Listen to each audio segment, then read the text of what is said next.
Ternyata kunci kebahagiaan itu di Quran bukan uang. Kunci ketenangan, kesuksesan itu bukan harta benda, bukan jabatan, bukan kedudukan. Bahkan tidak sedikit orang yang telah mendapatkan kedudukan, bahkan tinggi kedudukannya, masih ingin menambah karena belum merasakan ketenangan dan kenyamanan.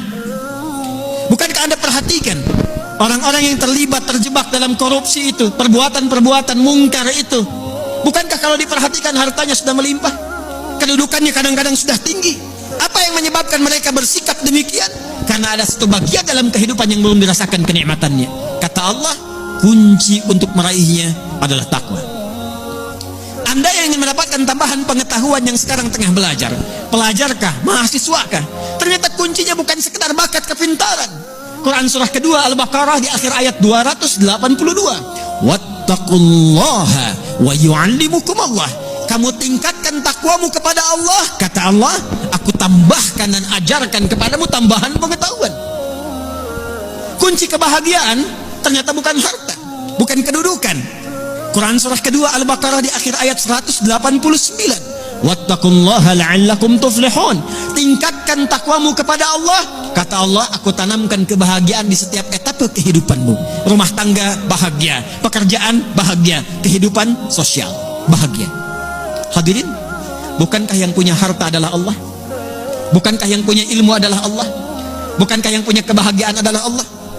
Tapi menariknya, kita tahu, kita menyadari yang punya ilmu Allah, yang punya harta Allah, yang punya kebahagiaan Allah. Tapi kita yang mengatakan itu semua adalah milik Allah, jauh dari Allah. Bagaimana semua itu bisa diraih?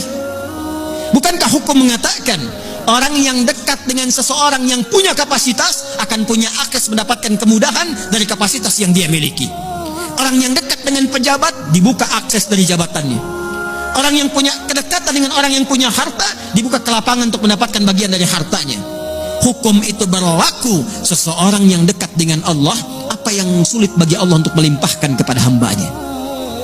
Jadi problemnya, kalau ada orang sukses di pekerjaan, kurang bahagia di rumah tangga, mungkin mohon maaf bukan karena kurang dolarnya, bukan karena kurang hartanya, boleh jadi yang kurang takwanya.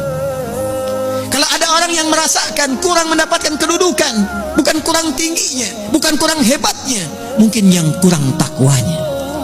Kalau ada yang merasakan ini utang piutang kenapa belum lunas juga, ini kesulitan kenapa seringkali ada di hadapan, mungkin yang kurang hebat, yang dituntut dari Anda bukan kehebatan ikhtiarnya, bukan ilmunya, bukan tenaganya, barangkali yang kurang takwanya. Itu yang menjadikan Nabi seringkali mengingatkan kepada setiap umatnya dari sejak zaman sahabat ridwanullahu alaihim jami'a, yang diteruskan dengan riwayat sampai ke kita. Tidak sedikit kalimat Nabi yang pertama disampaikan nasihatnya, takwa.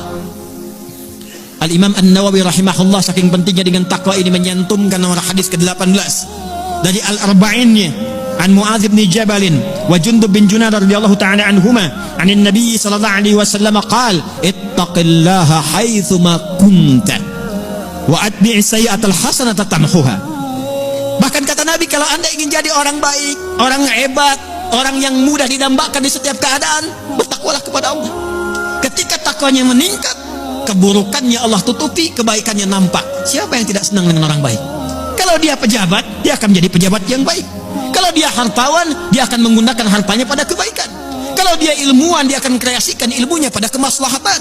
Jadi siapapun yang mampu meningkatkan takwa, kata Nabi, Allah akan rubah pribadi itu menjadi pribadi yang lebih baik dan bermaslahat dengan takwanya dalam kehidupan.